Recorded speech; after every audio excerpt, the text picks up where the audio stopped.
Imagine waking up every morning with the freedom to work from anywhere in the world, on the projects that you are passionate about and a schedule that you set. No more 9 to 5 grinds, no more limiting walls of office. This isn't just a dream, it's a reality of millions of freelancers around the globe. But how did they get there? And most importantly, how can you join them?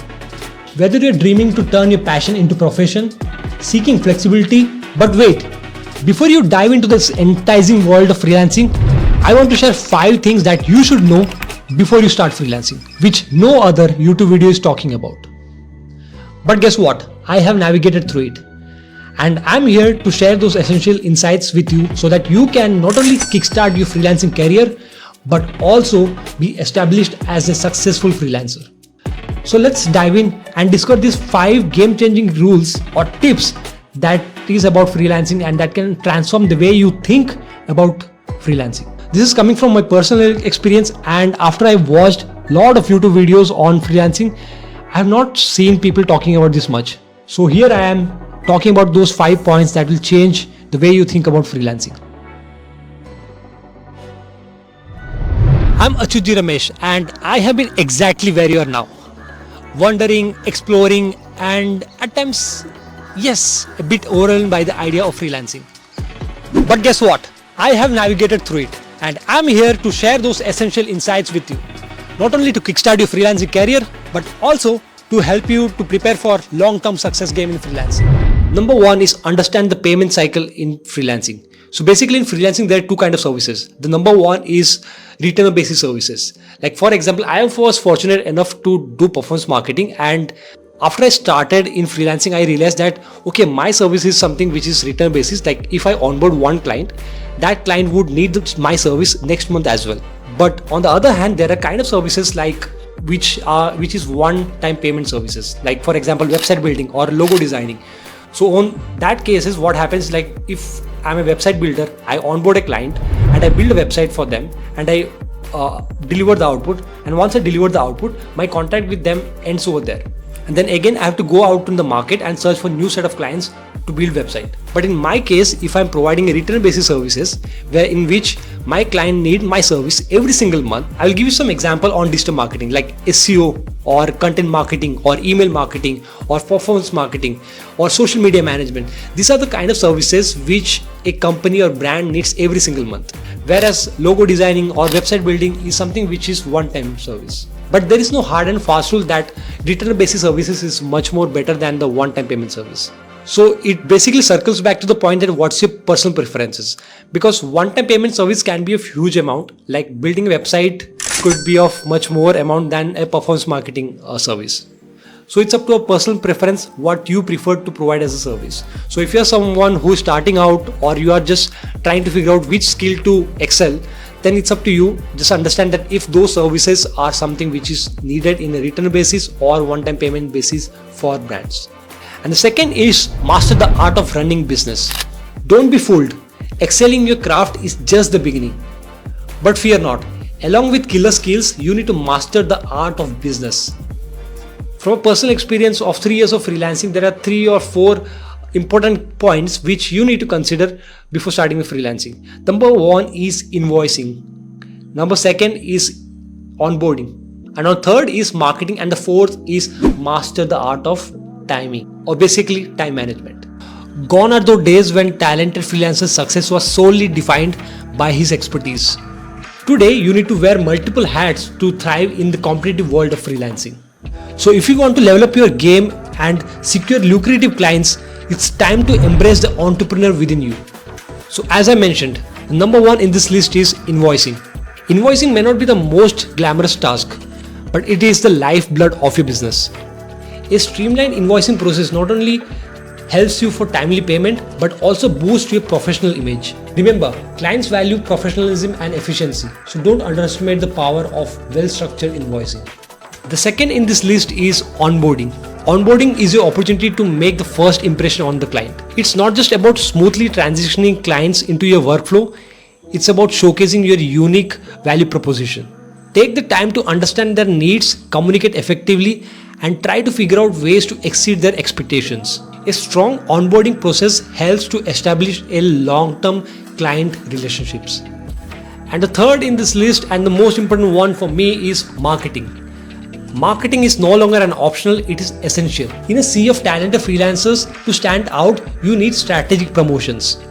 Leverage the power of social media, content marketing and networking to amplify your reach in the market. Showcasing your expertise with thought-provoking content and engaging with your audience helps you to get right set of clients and opportunities for yourself. And the fourth and most important one is time management. Time management is the key to juggling between multiple projects, meeting deadlines and maintaining a healthy work-life balance for yourself. Embrace productivity tools, establish effective routines and prioritize tasks based on their impact. Remember, your time is the most valuable asset, so use it wisely. And the third point is don't do entry-level jobs. Don't fall into the trap of starting a freelancing with data entry or translation jobs and call yourself as a freelancer. Those roles are increasingly becoming vulnerable to automation. Instead, focus on acquiring skill that will stand the test of time. Specialize in areas like artificial intelligence, digital marketing, community building, audience building, etc. So basically you have to equip yourself with expertise and skills that will not be replicated by algorithm or any bots.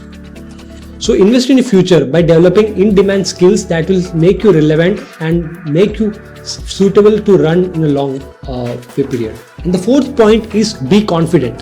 When I say confident, the confident of you being confident on yourself, and secondly is the client being confident on you. So whenever someone steps into freelancing, he or she is not confident, including me. I was not confident when I started off. So how do I gain confidence? That's the next question, right? So here's a quick hack. What I did is I started to do free gigs for other people. Any potential clients, I started to do free works for maybe relative, maybe someone in the neighbor or someone out there near to my place. I'll just reach out to them and I will tell them that, okay, you know what, I will do these things for you. And if they are not aware of your expertise, your skills, you tell them the benefits that they are gonna get.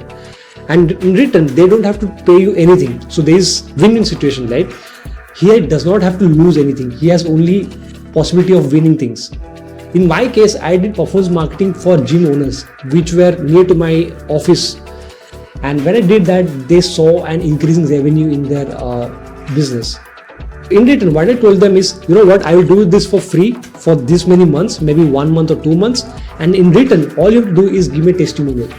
So what they will say is that, hey, Achuth worked for me this many months and this is the input that we made. We spent around X amount and what we got is 10X of what we spent.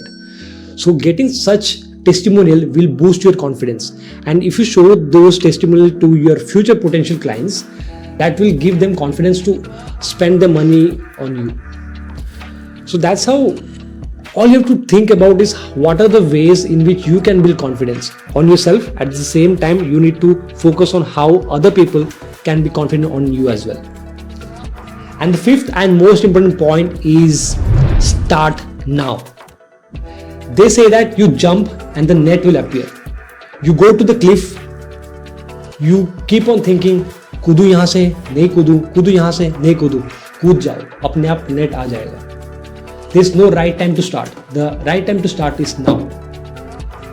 In the last 3 years, I have met many people who are doing freelancing and the people who want to do freelancing. The key difference is that the people who are starting with freelancing, all they keep wondering is, should I build a website? Should I have a logo? What should the brand colors? Should the domain name should be .com, .in, .org? GST billing needs to be there or not? So that's a huge, please guys, don't waste a lot of time on doing all these things. The actual work is to be done. The actual work is you delivering your output to your client. That is the most important thing. Reach out to the client, onboard your client and get the work done. That's the most important part. The name, website, GST billing, that's all crap. Don't think about it. All of that later in the time, but initially what you have to do is onboard clients and get the work done. And if you're not confident, again, as I said, you may not be able to onboard new clients. So a quick hack on that. Start collaborating with someone who has been already doing this. So there are people already who have been doing this for years, right? So reach out to them. Tell them that, hey buddy, I have a client who wants to work with me. we can work together with this client. All you have to do is like split the revenue 50-50 or maybe 70-30 or 90-10, does not matter. For you, what is important is to be confident. You need to understand how the onboarding process works, invoicing work, marketing works, right?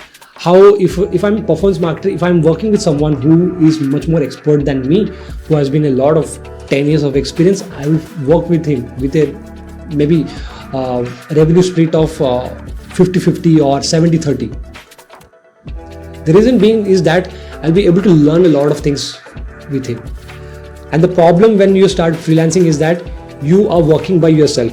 There's a less opportunity of you getting upskilling, right? So when you're working with someone who has already been there, learning the processes, how to do freelancing, how to do reporting, how the onboarding process works. So when you learn all these things from someone who has already been doing it, my one thing that I have to tell you is think about learning and not earning. Start learning and then earn. So even if you get zero profit out of the business, that's completely fine. You will get to learn from it.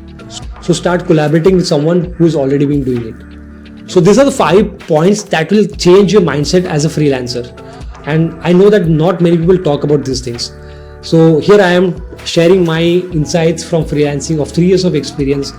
It's not that I claim to be superb, but I try to learn as much as possible and from others as well. So I'm sharing it out in this YouTube channel, and I'm right now in 126 subscribers. I'm looking forward to touch 200 subscribers. So if you guys are not subscribed to this channel yet, please subscribe.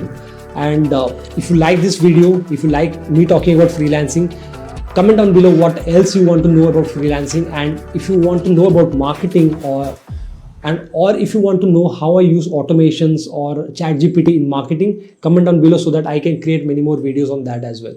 I hope you guys enjoyed this video and subscribe to this channel. Till then, bye bye.